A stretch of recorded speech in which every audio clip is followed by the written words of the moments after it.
Hey, it's Josh Vergara from Android Authority. What's going on, everybody? And here we are at the Lenovo booth, and it's actually outside, which is a nice change of pace because it also makes making some video a little bit easier. But this bright daylight will make it even better for me to show you this, the Lenovo Vibe X2. Now, we have a 5-inch screen right here at FHD, that's full HD, 1080p display at 441 pixels per inch. But what I really want to show you in this special edition of the phone is, first of all, the great design that's right here with this multi-tone on the side, which really gives it a very stylish look. But if I bring it over to the back, there is the bamboo. Now, this is a very special bamboo that they put on here, and again, it's a special edition of the phone.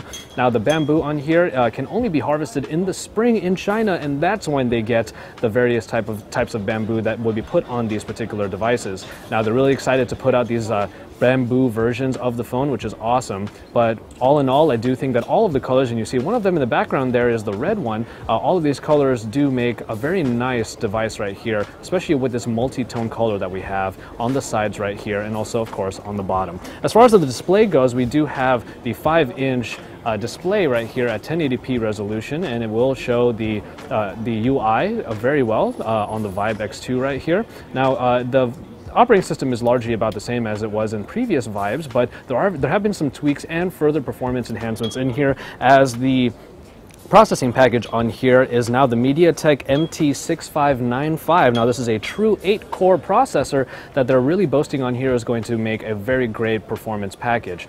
As far as the camera goes, we have a 13-megapixel camera here on the back, but the front camera is a 5-megapixel shooter that actually has some extra tools for taking selfies, as is a bit of a trend nowadays here at IFA with a lot of these phones.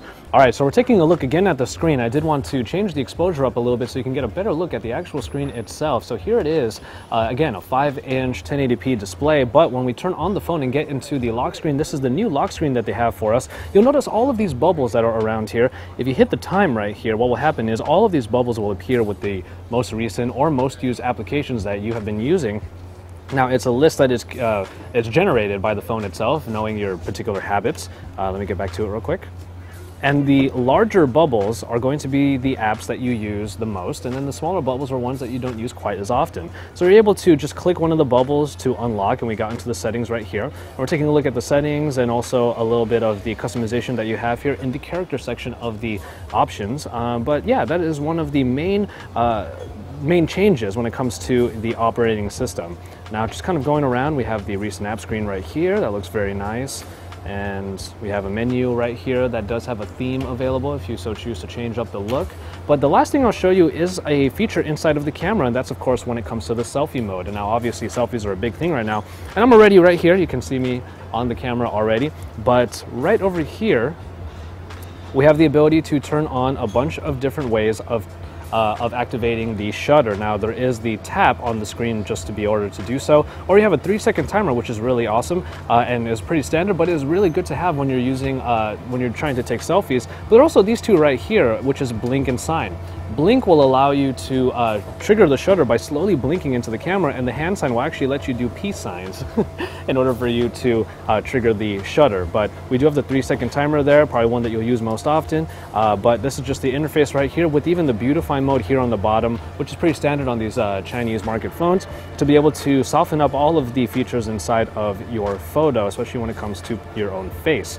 So yeah, that is the Vibe X2. This is the brand new phone from Lenovo that comes with not only the type of power that you would need from it with the MediaTek processor, the octa-core processor even with the big little architecture, but also we have this wonderful design here that really I am kind of enamored with. The entire device itself actually feels quite light, and it's just nice and flat all around, just small edges around here that are rounded, but this bamboo back is just really, really nice.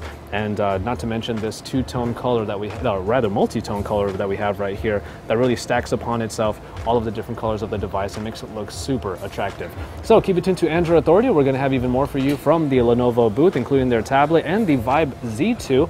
And you can keep it tuned here for even more coverage here, because we are your source for all things IFA 2014.